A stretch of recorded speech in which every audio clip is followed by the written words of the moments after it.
Since this is 175th anniversary, we have to have a historical presentation. What do you think? So we have 4 people coming. Very pleased to have a 4-part historical presentation this evening. Our 4 presenters are Judy LeGath, our Salem archivist and passionate quilter.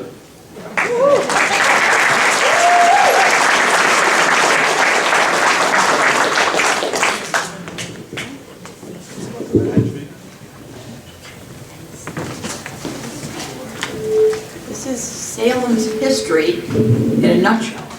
Okay, so I'll start the story here. The story of Salem's founding begins with a group of local German immigrant farmers having left Germany to move beyond the unstable political and economic conditions of the 1830s and 1840s. They did not leave behind their love of God or their reverence for their Lutheran heritage. Having no Lutheran church to attend in Catonsville here, they worshipped at the newly formed St. Timothy's Episcopal Church. They missed their own traditional German language worship, but were encouraged when Adolphus Frost, originally from Germany, joined St. Timothy's clergy team. His offer to conduct services in German was warmly welcomed.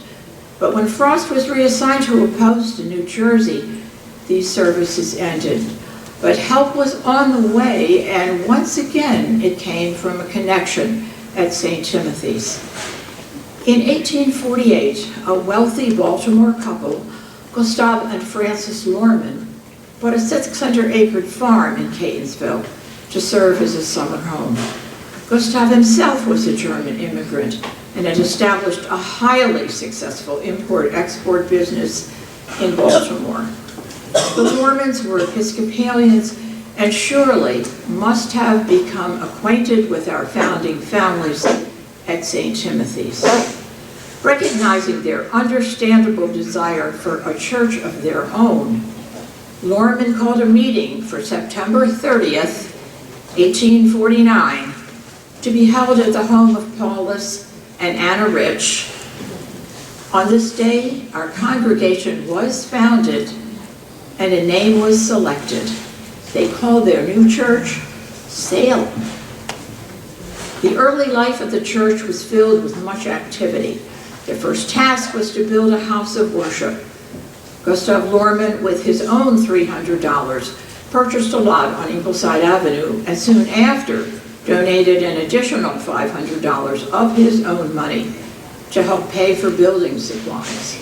Members of the congregation joined in the work of constructing the stone building, which was dedicated on Sunday, June 16, 1850.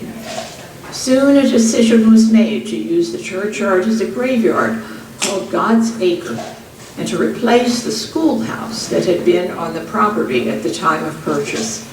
They hired a teacher who instructed in both English and German and had as an additional duty ringing the school bell.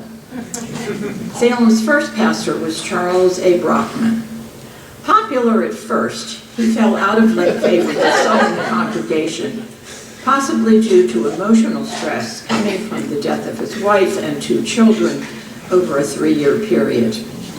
He was succeeded by Dr. George W. Abling in 1854. Dr. Abling's pastorate included steady growth and significant change.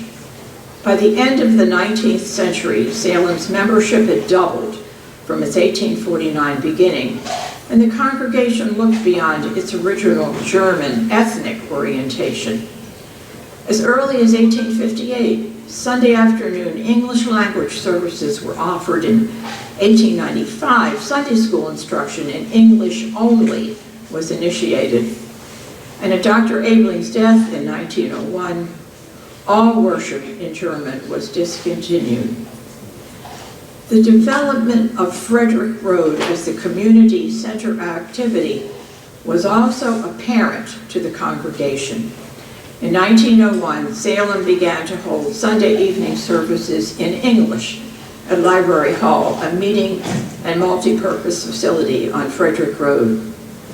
And at this time, Salem's group of women of the church, organized with the German name Damenverein, scheduled a series of dinners to raise funds for a new downtown location.